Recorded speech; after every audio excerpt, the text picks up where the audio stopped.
I see storytelling and stories as a really vital way of navigating. It's a way that human beings have always navigated, because in the modern age we tend to think life is known. Science has become the sort of the dominant paradigm of our times, and science is always about making the best guess at reality that you can, and that's, it's an incredibly powerful method, but it leaves out a lot that cannot be explained, that can't be understood, and that actually that sort of mental approach, scientific approach, isn't even appropriate. That it runs to the shadows as soon as you start looking for it. Actually, quantum mechanics starts to discover these kind of things that, science actually starting to kind of actually come back on itself and realise that consciousness is primary, and the mystery of life is the basis for everything we're experiencing. So why not tell stories? Why not acknowledge that we don't actually understand what we're in the middle of? That life is actually this huge mystery.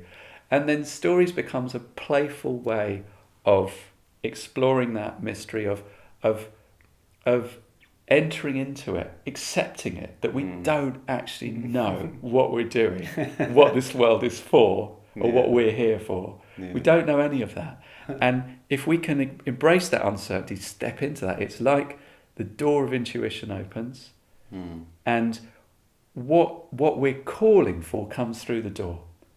Our heart's longing, if we can get really clear about that, if we can open to the vulnerability of I just don't know, and I don't understand this part of my life, that's a call to our intuition to come to us. That's a call for stories. It always has been. If a tribe was faced with something they didn't understand, they'd sit round, and the prized shaman would do his thing, or his or her thing, go into a trance, go to a dream, live with it for several days.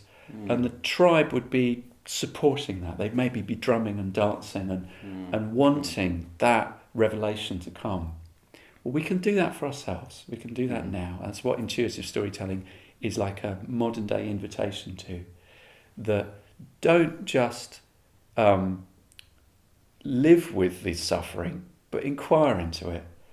Recognise the places where life is tough and how it's tough. And then turn towards that rather than away from it. Turn towards it and be vulnerable to it. And then the method of intuitive storytelling, the techniques that I teach, are just a simple step-by-step way of taking that vulnerable place to an invitation to your intuition, and then receiving a story. It's actually quite simple. I make it sound a little bit mystical, but I mean, you've done it several times this weekend, haven't you? Yeah. And how was that for you? I think it was... amazing is a well-used word, but it's, as you said, I feel like I was getting tired in the beginning, to touch into this vulnerable space, and a little bit this unconscious, which I, in my daily life, want to kind of avoid. Right. So it's, first I feel like there's a vulnerability that needs to, but when I actually tap into it and go into it, I enjoy being there.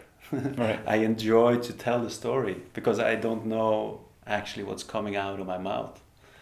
Sometimes I get as you guided us to kind of wait for a symbol, or wait for a picture or a figure to come, and then just following that thread, and just sharing that, and not even know where the end is going.